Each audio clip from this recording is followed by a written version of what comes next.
Un tema que también yo he tenido muchas dudas, estas preguntas que vienen de mí, es el tema para darle más credibilidad a la gente que pues muchas veces que son científicos, no, son gente muy estudiada, que tienen doctorado, y me pierden hasta la fe ya, o ya no tienen los temas de Dios tan presentes por lo mismo de investigar la ciencia o problemas. eh, Se preguntarán muchos de ellos, y yo también, digo, yo estoy metido acerca de Dios, sí creo en Dios. ¿Quién escribió la Biblia y qué referencias puede usar la Biblia para darle más credibilidad? Porque la Biblia es historia, ¿no? Perfecto. Ajá, eso es. Es historia de la salvación. Primero, así un preámbulo antes de la Biblia. Esto es un argumento del Papa Benedicto, desde que era cardenal, desde que era Joseph Ratzinger. Dice, un mismo Dios creó el universo, es decir, la ciencia, pues y la ciencia que es sino destejer cómo funciona el universo. Y un mismo Dios se nos reveló, que sería lo que la Biblia y la revelación, pues la iglesia, toda esa revelación. Si el mismo Dios creó las dos cosas, no pueden estar en contraposición. Tienen que tener una coherencia en la que ponen juntas.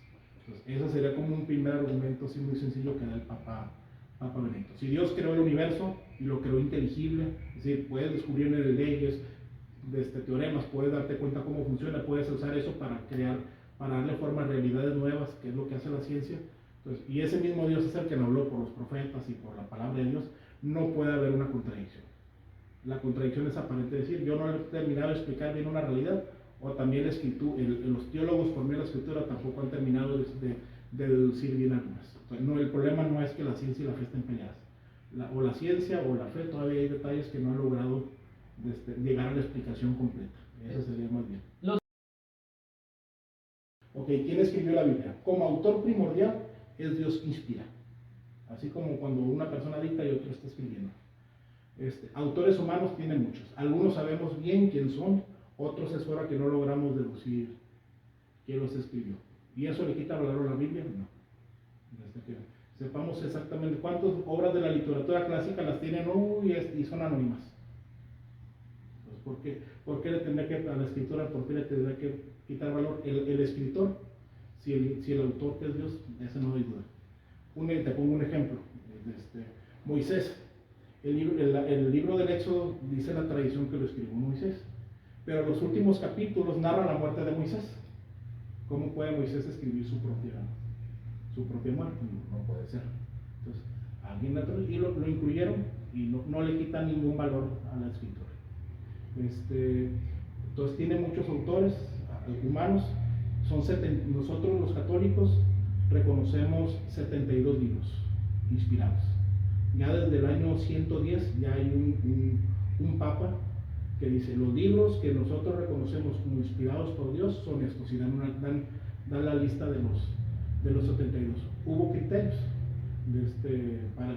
para utilizarlos, y después los judíos en el 140 sacan del Antiguo Testamento algunos libros porque tenían profecías que eran muy claras sobre la predicación de los cristianos.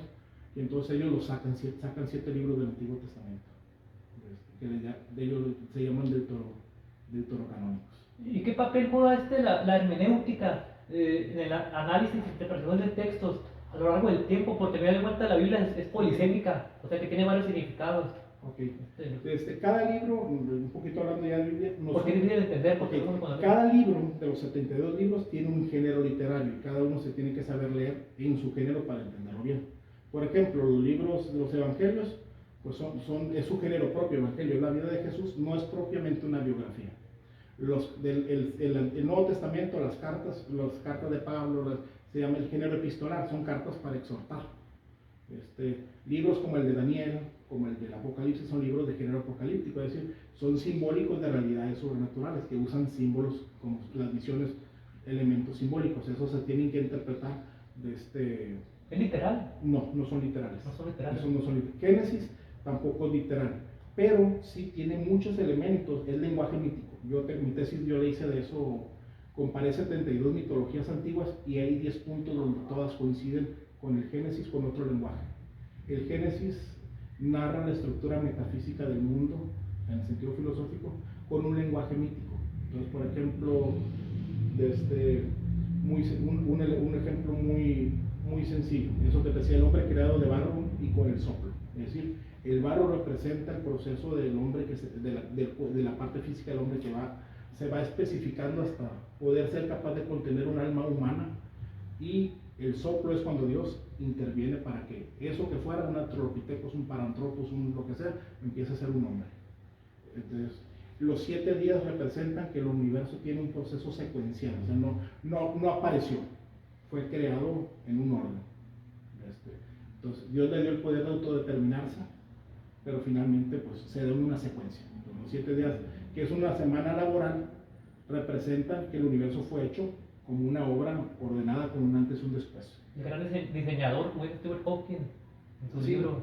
sí, de hecho es un tema entre los científicos vetado, el diseño inteligente, o sea, que algunos científicos se atreven a decir, oye, es que esto no puede ser azar, o sea, el azar, es imposible por azar que esto suceda. Y por ejemplo, ahora que están las inteligencias artificiales, por ahí tengo el artículo guardado, tengo una carpetita de artículos de este tipo. Le preguntan a una inteligencia artificial cuáles son las posibilidades de que dos proteínas complejas, que se crea una proteína compleja, en la teoría del caldo de cultivo, el caldo primitivo donde surgieron los primeros microorganismos. ¿Cuál es la probabilidad de que una proteína compleja y otra se formen al mismo tiempo, en el mismo lugar? Ya, es un cálculo bien complejo, y aparte que se unan entre ellas. Te da un proceso, y es nomás una sola unión de lo que es una cadena de ADN.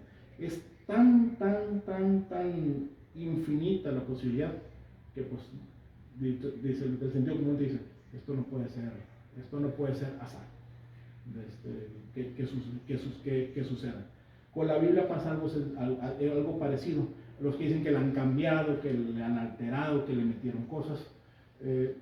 Un sacerdote que ya falleció, un español, Padre Loren, decía, se le hace un análisis a la Biblia de los ejemplares más modernos y los rollos más antiguos que se han encontrado, a ver cuántas diferencias hay de palabras, de una coma, de una letra.